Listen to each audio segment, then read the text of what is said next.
ঝিনাইদহ ৪ আসনের এমপি আনোয়ারুল আজিম আনারকে খুনের উদ্দেশ্যে অপহরণ মামলায় ১৬৪ ধারায় দায় স্বীকার করে জবানবন্দি দিয়েছেন আওয়ামী লীগ নেতা কাজী কামাল আহমেদ বাবু। স্বেচ্ছায় স্বীকারোক্তিমূলক জবানবন্দি দিতে সম্মত হওয়ায় শুক্রবার তা রেকর্ড করার আবেদন করেন তদন্ত কর্মকর্তা গোয়েন্দা পুলিশের সহকারী কমিশনার মাহফুজুর রহমান। আবেদনের পরিপ্রেক্ষিতে ঢাকার মেট্রোপলিটন ম্যাজিস্ট্রেট মোহাম্মদ জসিম তার জবানবন্দি রেকর্ড করে কারাগারে পাঠানোর নির্দেশ দেন।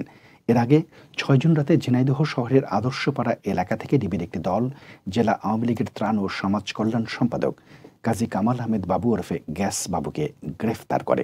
পরে আদালত তার ৭ দিনের রিমান্ড মঞ্জুর করেন। এমপি আনার হত্যা মামলায় গ্রেফতার ৫ জনের মধ্যে ৪ জনই দায় স্বীকার করে জবানবন্দি দিয়েছেন। গ্রেফতার অপর আসামি মিন্টু ৮ দিনের রিমান্ডে রয়েছেন।